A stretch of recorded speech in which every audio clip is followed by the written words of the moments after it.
जय हिंद दोस्तों, कैसे हैं आप लोग सभी। आई होप सभी अच्छे होंगे। आज हम लोग साइंस का सेट नंबर 128 को करेंगे।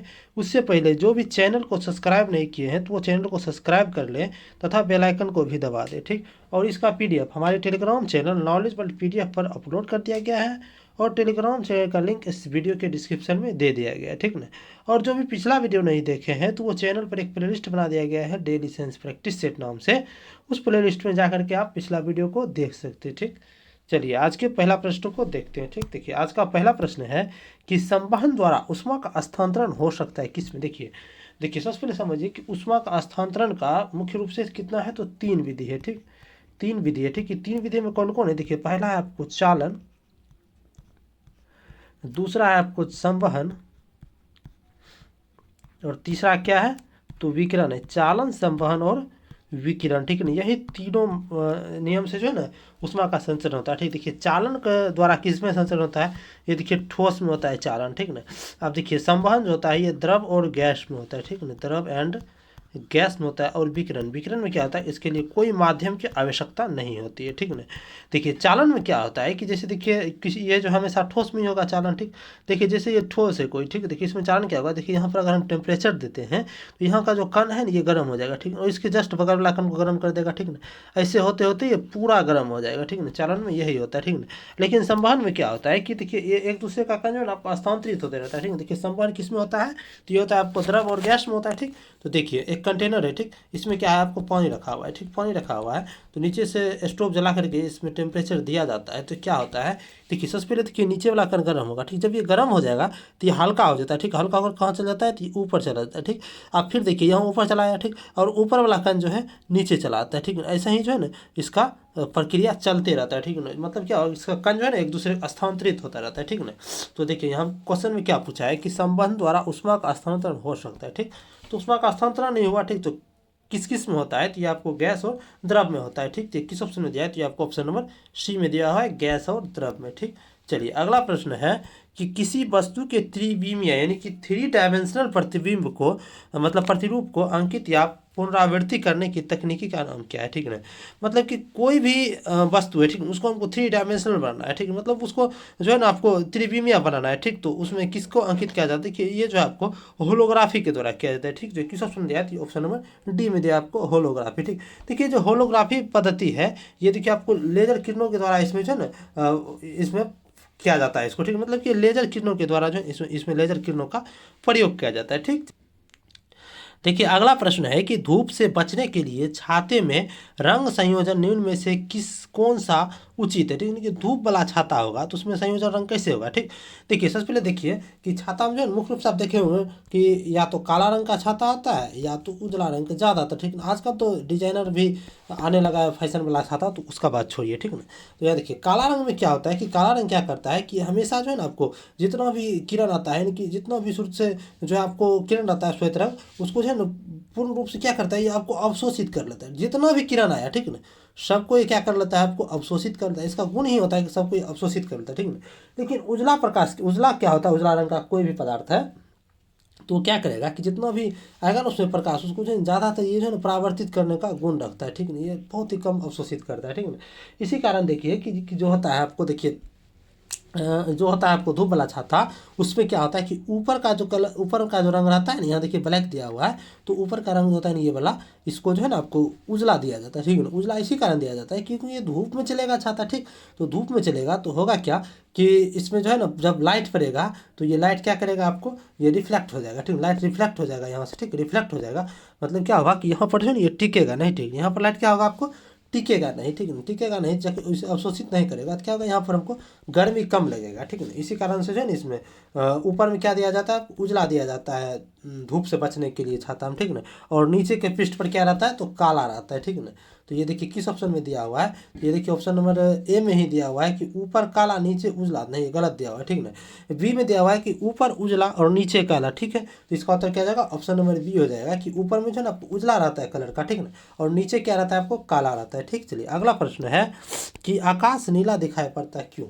देखिए आकाश जो है आपको नीला दिखाई पड़ता है, ठीक। तो इसका देखिए मुख्य कारण क्या है, आकाश को नीला दिखाने के कारण, तो ये जो है ना आपको नीले प्रकाश को जो है ना प्रकीर्णन जो है सबसे अधिक होता है, ठीक है। इसी कारण से आकाश जो है ना आपको नीला दिखाई देता है। इसका उत्तर ऑप्शन नंबर ए हो जाएगा, ठीक। चलिए अगला प्रश्न है कि सामान्य आंखों के लिए स्पष्ट दृष्टि की न्यूनतम दूरी कितनी होती है, ठीक है। यानी कि कोई भी सामान्य व्यक्ति है, कोई भी वयस्क व्यक्ति यानी कि स्वस्थ व्यक्ति है, उसके आंखों का जो है सामान्य रूप से निकट दृष्टि कितना होगा, तो ये आपको 25 सेंटीमीटर होता है। मतलब 25 सेंटीमीटर के वस्तु को जो स्पष्ट रूप से देख सकता है, ठीक है ना। अगर आपसे पूछेगा कि अगर किसी का दूर बिंदु आंख का कितना होता है, तो ये दूर बिंदु कितना होता है, तो ये आपको अनंत होता है, ठीक नहीं। कितना होता है, अनंत होता है, ठीक। मतलब कितना भी दूर तक देख सकता है, लेकिन स्पष्ट रूप से कितना देख सकता है, तो 25 सेंटीमीटर, जिसे क्या कहते हैं आपको निकट दूरी भी कहते हैं, ठीक। तो ये किस ऑप्शन में दिया हुआ है, तो आपको ऑप्शन नंबर डी में दिया हुआ है 25 सेंटीमीटर, ठीक। देखिए अगला प्रश्न है कि निम्नलिखित में से किसमें उच्चतम ऊर्जा होती है, उच्चतम ऊर्जा किसमें होती है, ठीक है। देखिए कोई भी तरंग है, ठीक है ना, उसमें ऊर्जा का कैसे होता है, देखिए कोई भी तरंग है उसमें ऊर्जा जो है ना उसके तरंग दैर्घ्य के व्युत्क्रमानुपाती होता है, ठीक है। उसमें जैसे देखिए कोई तरंग है, ठीक है, तरंग का जो ऊर्जा होगा, तरंग का जो ऊर्जा होगा ये किसके व्युत्क्रमानुपाती होगा, तो ये आपको तरंग दैर्घ्य यानी जैसे लैम्डा से डिनोट किया जाता है, तो ये जो है ना आपको उसका व्युत्क्रमानुपाती होगा। इस व्युत्क्रमानुपाती कहने का मतलब क्या हुआ कि जैसे अगर ये तरंग दैर्घ्य का मान अगर हमको बढ़ेगा यानी कि ज़्यादा होगा, तो ऊर्जा क्या जाएगा, घट जाएगा, ठीक ना। अगर तरंग दैर्घ्य का मान कम होगा कोई भी तरंग का, तो उसका ऊर्जा का मान क्या होगा, आपको अधिक हो जाएगा, ठीक ना। तो आप देखिए कोई भी तरंग है, देखिए नीला प्रकाश दिया है, हरा प्रकाश दिया है, पीला दिया है, लाल दिया है। देखिए श्वेत प्रकाश में कौन रहता है, देखिए रहता है आपको बैगनी, आसमानी, नीला, हरा, पीला, नारंगी, लाल, ये सब रहता है, ठीक ना। देखिए इसको याद करने का एक ट्रिक है कि बै आ निह पी नाला, ठीक ना। इसमें देखिए क्या होता है कि बैगनी, बैगनी बैस हो गया बैगनी, आश हो गया आसमानी, नीस हो गया नीला, और हौस हो गया हरा, और पीस हो गया पीला, और नाश हो गया नारंगी, लाश हो गया लाल, ठीक ना। यहाँ देखिए क्या होता है, देखिए बैगनी से जब हम लाल की ओर बढ़ते हैं तो इसमें क्या होता है, आपको तरंग दैर्घ्य क्या होता है, आपको इसका तरंग दैर्घ्य और चाल क्या होता है, इसका बढ़ता है, ठीक ना। जबकि आवृत्ति और ऊर्जा क्या होता है, घटता है, ठीक ना। ये हमको तरंग दैर्घ्य से मतलब है, क्योंकि देखिए हमको ऊर्जा इसका देखना है, तो तरंग दैर्घ्य सबसे अधिक किसका है, तो लाल का है। यानी कि सबसे अधिक तरंग दैर्घ्य किसका है, लाल का है, तो इसका मतलब इसका ऊर्जा सबसे कम होगा, ठीक। और सबसे कम तरंग दैर्घ्य किसका है, बैगनी का है, तो इसका मतलब क्या होगा कि इसका इसमें जो है ना ऊर्जा सबसे अधिक होगा, ठीक ना। तो यहाँ देखिए ऑप्शन में बैगनी नहीं दिया हुआ है, तो बैगनी से मतलब अधिक, मतलब बैगनी से थोड़ा कम ऊर्जा किसमें होगा, तो आसमानी में होगा, ठीक ना। यहाँ आसमानी भी नहीं दिया हुआ है, उससे थोड़ा कम ऊर्जा किसमें होगा, तो ये आपको नीला में होगा, ठीक ना। तो नीला देखिए दिया हुआ है ऑप्शन में, तो यहाँ हम नीला ही मारेंगे, ठीक। तो इसका उत्तर क्या हो जाएगा, ऑप्शन नंबर ए हो जाएगा, नीला प्रकाश, ठीक। देखिए अगला प्रश्न है कि कितने डिग्री पर सेंटीग्रेड और फ़ारेनहाइट तापमान समान रहता है, ठीक ना। यानी कि सेंटीग्रेड हो गया और फ़ारेनहाइट जो है दोनों क्या होगा, आपको समान होगा। कितना डिग्री पर, ये होता है आपको -40 डिग्री पर होता है, ठीक। तो ये किस ऑप्शन में दिया है, तो ये आपको ऑप्शन नंबर डी में दिया हुआ है, ठीक।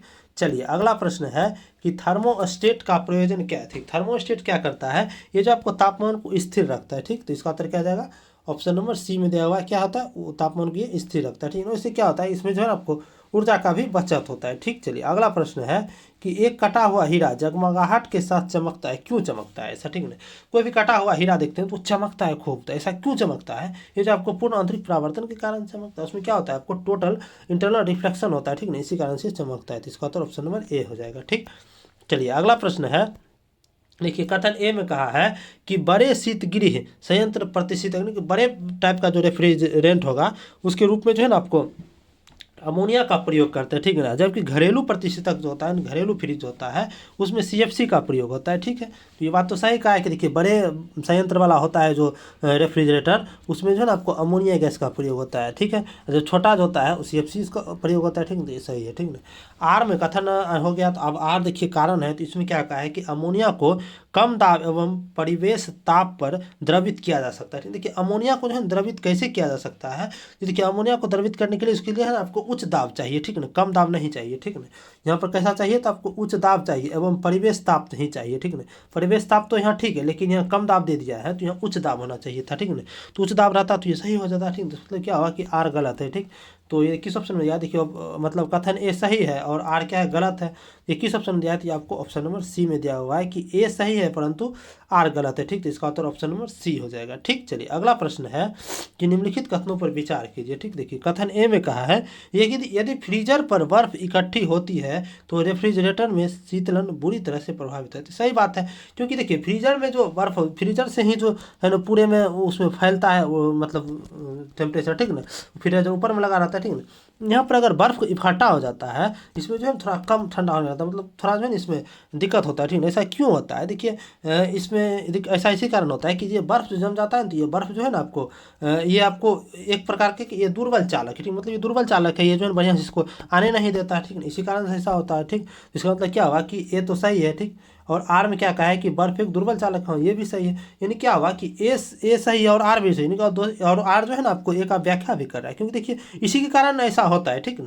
तो इसका उत्तर क्या जाएगा आपको, ऑप्शन नंबर ए हो जाएगा। ए और आर दोनों सही है, तथा आर जो है एक आशय स्पष्टीकरण भी करता है, ठीक। इसका उत्तर ऑप्शन नंबर ए हो जाएगा, ठीक। चलिए अगला प्रश्न है कि निम्नलिखित अवस्थाओं में से किसमें गीले कपड़े सबसे जल्दी सूख जाते हैं, ठीक। देखिए गीला कपड़ा है, ठीक, तो कोई कपड़ा खींचता है, ठीक, कपड़ा धोने के बाद क्या करता है वो, तो पसार देता है, तो कहाँ पर पसारता है, धूप में पसारता है, ठीक। तो धूप में पसारता है, इसका मतलब क्या हुआ कि वहाँ पर जो है आर्द्रता क्या है, आर्द्रता का मान जो है ना आपको कम है, ठीक ना। आर्द्रता का मान क्या होगा आपको, कम है वहाँ पर। आर्द्रता मतलब क्या होगा, वहाँ पर नमी की मात्रा, ठीक ना, तो नमी की मात्रा वहाँ पर कम है और वहाँ पर टेम्परेचर अधिक होता है। धूप में गए तो वहाँ पर टेम्परेचर अधिक होगा, ठीक ना। उसी जगह पर जो है ना वो कपड़ा जल्दी सूखेगा, तो ये तो कॉमन सेंस की बात है, ठीक। तो देखिए यहाँ हमको किस ऑप्शन, देखिए ऑप्शन नंबर ए में दिया हुआ है कि 100% आर्द्रता और 60 डिग्री सेल्सियस तापमान। तापमान तो ठीक है ज़्यादा है, यहाँ सूख जाएगा, लेकिन यहाँ आर्द्रता भी तो 100% है, यानी कि वायुमंडल भीगा हुआ है, तो जल्दी नहीं सूखेगा, ठीक। यहाँ तो गलत बात है, ठीक। बी में कहा है कि 100% आर्द्रता, यहाँ भी 100% आर्द्रता का दे तो हटाइए दीजिए इसको, ठीक। अब देखिए सी में कहा है कि 20% आर्द्रता और 20 डिग्री सेल्सियस तापमान, इसमें भी सूख जाएगा, थोड़ा टाइम लगेगा, ठीक। कहीं इससे भी और अच्छा ऑप्शन मिल जाए, इससे भी ठोस ऑप्शन, तो उसको देखते हैं। देखिए ऑप्शन नंबर डी में दिया हुआ है कि 20% आर्द्रता, ठीक, लेकिन 60 डिग्री टेम्परेचर है, ठीक है, 60 डिग्री सेल्सियस टेम्परेचर है, यानी कि उससे ज़्यादा टेम्परेचर है, तो यहाँ तो जल्दी सूखेगा इसके अपेक्षा, ठीक। सूखेगा तो यहाँ भी थोड़ा इसमें टाइम लगेगा, ठीक ना, लेकिन इसमें भी सूखेगा, लेकिन सब में थोड़ा टाइम लगेगा। लेकिन हमसे क्या कहा है कि सबसे जल्दी सूखेगा किसमें, तो सबसे जल्दी इसी में सूखेगा, ऑप्शन नंबर डी में, क्योंकि हम 20% आता है और 60 डिग्री सेल्सियस तापमान है, ठीक। इसका उत्तर ऑप्शन नंबर डी ही सही हो जाएगा, ठीक।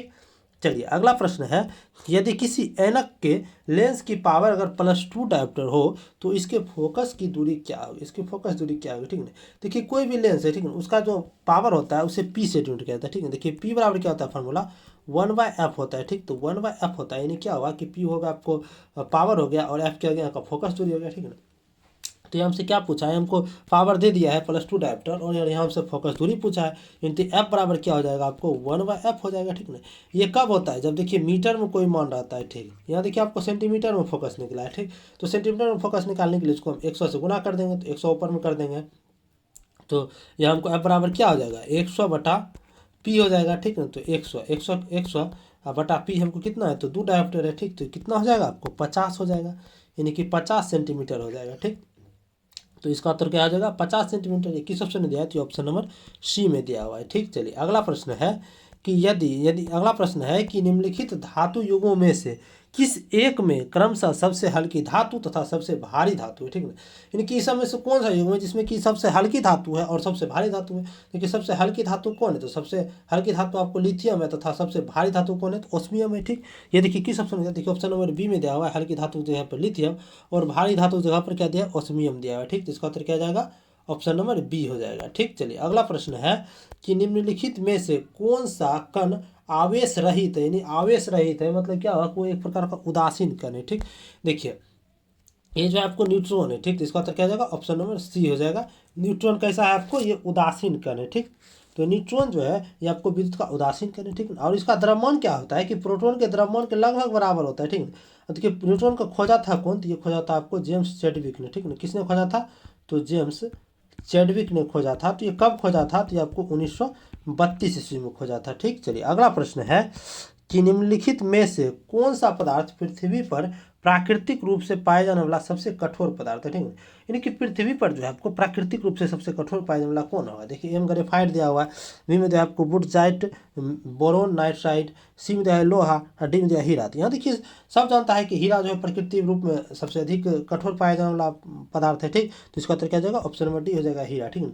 लेकिन देखिए आप ये जो है आपको बुटजाइट बोरोन नाइट्रेट, इसके बारे में कहा जाता है कि ये जो है ना आपको ये जो इसकी संरचना जो है ना आपको हीरा से मिलता जुलता ही लगभग होता है, ठीक। इसका संरचना कैसा होता है, तो लगभग ये हीरा के समान ही होता है, ठीक ना, समान ही होता है, ठीक ना।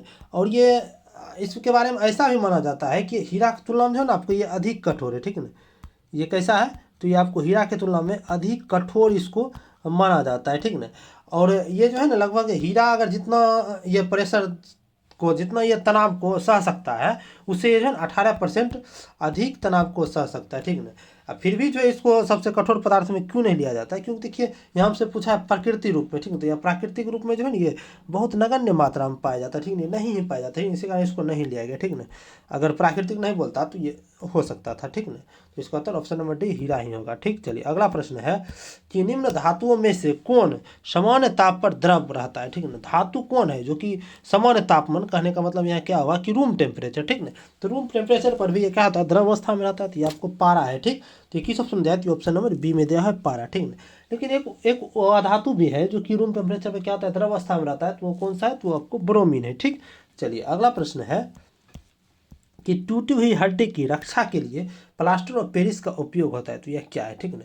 ये जो टूटी हुई, देखिए किसी का हड्डी टूट जाता है, ठीक है, तो उसको ऊपर क्या किया जाता है, आपको एक व्हाइट रंग का जो ना आपको प्लास्टर कर दिया जाता है, ठीक ना, पूरे पैर पर। माना कि उसका पैर भी यहाँ टूट गया, ठीक, तो यहाँ पर क्या किया जाता है, व्हाइट रंग से पूरे प्लास्टर कर दिया जाता है, ठीक ना, ताकि उसका हड्डी जुड़ जाए, ठीक ना। तो वो जो प्लास्टर किया जाता है वो पीओपी के द्वारा ही किया जाता है, ठीक है। तो ये पीओपी है क्या, ये देखिए पीओपी क्या है कि एक प्रकार की जिप्सम है, ठीक है। देखिए जिप्सम को ही जो है ना, जब देखिए जिप्सम को ही ये कितना, इसको जो है ना गर्म कर दिया जाता है कितना पर, तो ये आपको 140 डिग्री सेल्सियस से लेकर के 180 डिग्री सेल्सियस के बीच में जो है ना गर्म कर दिया जाता है, ठीक ना। गर्म करने के बाद जो है ना ये आपको पीओपी प्राप्त होता है, ठीक ना। मतलब क्या हुआ, ये क्या है, आपको जिप्सम ही है, ठीक। तो इसका उत्तर ऑप्शन नंबर डी हो जाएगा, जिप्सम, ठीक। चलिए अगला प्रश्न है कि निम्नलिखित में से किस तत्व को मिट्टी के तेल में सुरक्षित रखा जाता है, ठीक है ना। देखिए मिट्टी को तेल में किसको सुरक्षित रखेंगे, जितना भी देखिए फर्स्ट एक, देखिए आप सारे में देखते होंगे जितना भी फर्स्ट एक का तत्व है, तो जिसे हम क्षारीय धातु कहते हैं, वो सभी को जो है ना आपको रखा जाता है मिट्टी के तेल में, ठीक है। देखिए वो सब कौन है, देखिए उस समय से देखिए कौन है, देखिए इसका ट्रिक है आपको फर्स्ट एक का याद करने का, हलीना करो रब से फरियाद, ठीक। देखिए उसमें कौन कौन है, देखिए हाँ, हस हो गया हाइड्रोजन, हाँ हाँ, लीस हो गया लिथियम, ना सोडियम, ना करो क्रोमियम, रब से रुबीडियम, रब से हो गया आपको सी एस। अब देखिए फरियाद यानी कि एफ आर फ्रांसियम, ठीक ना। ये सभी को जो है ना आपको मिट्टी के तेल में ही रखा जाता है, सिर्फ जो है ना आपको हाइड्रोजन को छोड़ करके, ठीक ना। तो यहाँ देखिए आपको लिथियम को भी रखा जाता है, सोडियम को भी, क्रोमियम को भी, रुबिडियम को भी, सीजियम को भी और फ्रांसियम को भी, ठीक ना। तो यहाँ हमको सोडियम देखिए ऑप्शन नंबर ए में दिया हुआ है, तो यहाँ इसका उत्तर क्या हो जाएगा, आपको सोडियम ही हो जाएगा, ठीक। चलिए अगला प्रश्न है कि निम्नलिखित में से कौन सा युग्म सही सुमेलित नहीं है, इसमें से कौन युग्म है जो कि सही सुमेलित नहीं है, ठीक ना। ए में दिया एल्युमिनियम, ठीक, एल्युमिनियम जो बॉक्साइड का एस सही बात है। बी में जाएगा कॉपर, कॉपर शनिवार का नहीं, ये गलत बात है, ठीक है। तो कॉपर का एस का है कौन, तो कॉपर का आपको क्यूप्राइट है, ठीक है। कॉपर किसका एस का है, तो क्यूप्राइट जो है ना कॉपर का इसका, ठीक ना। और शनिवार जो है ये किसका है, तो ये आपको पारा का है इसके, ठीक ना। अब देखिए सी में दिया है जिंक कैलमाइन का इसके सही बात है।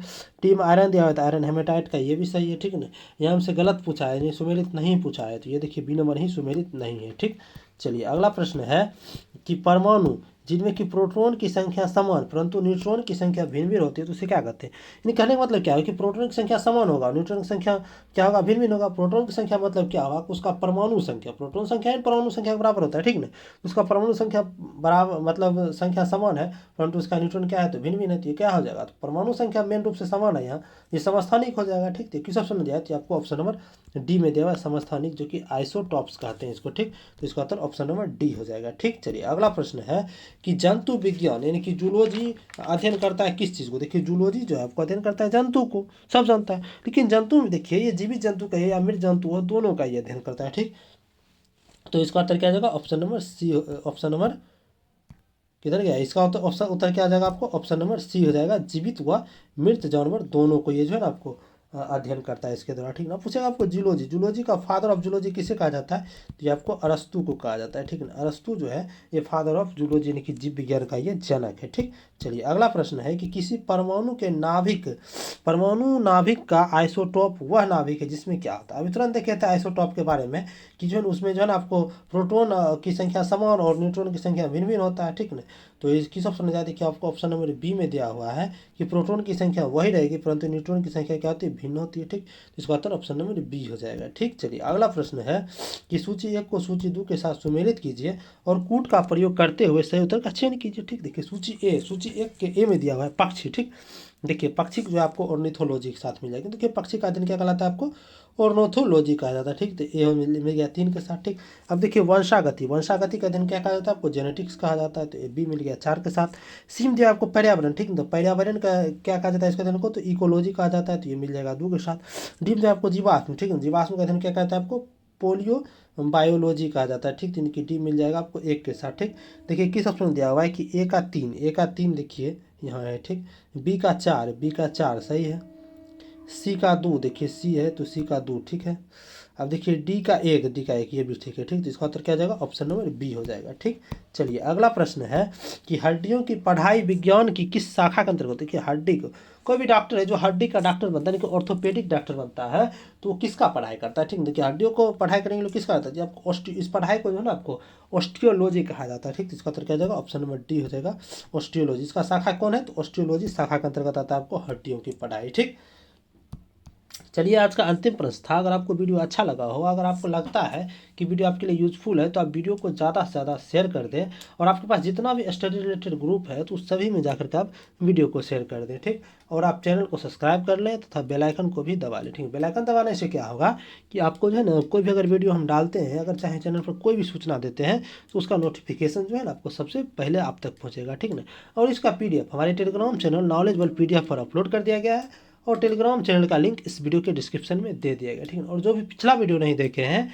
तो वो चैनल के प्लेलिस्ट में जाकर के आप पिछला वीडियो को देख सकते हैं। ठीक है, चैनल पर जो है आपको डेली साइंस प्रैक्टिस सेट नाम से प्लेलिस्ट बना दिया गया। ठीक है, उसमें जो सारा वीडियो अभी तक जितना हुआ है सभी को सीरियल वाइज अरेंज कर दिया। ठीक है, वहाँ जाकर आप वीडियो को, पिछला वीडियो को देख सकते हैं। ठीक, आपको वीडियो कैसा लगा तो इससे संबंधित जो है ना आप चैनल पर मतलब कमेंट बॉक्स में इसका फीडबैक जरूर दें। ठीक, चलिए वीडियो में अंत तक बने रहने के धन्यवाद। मिलते हैं अगले वीडियो में। ठीक।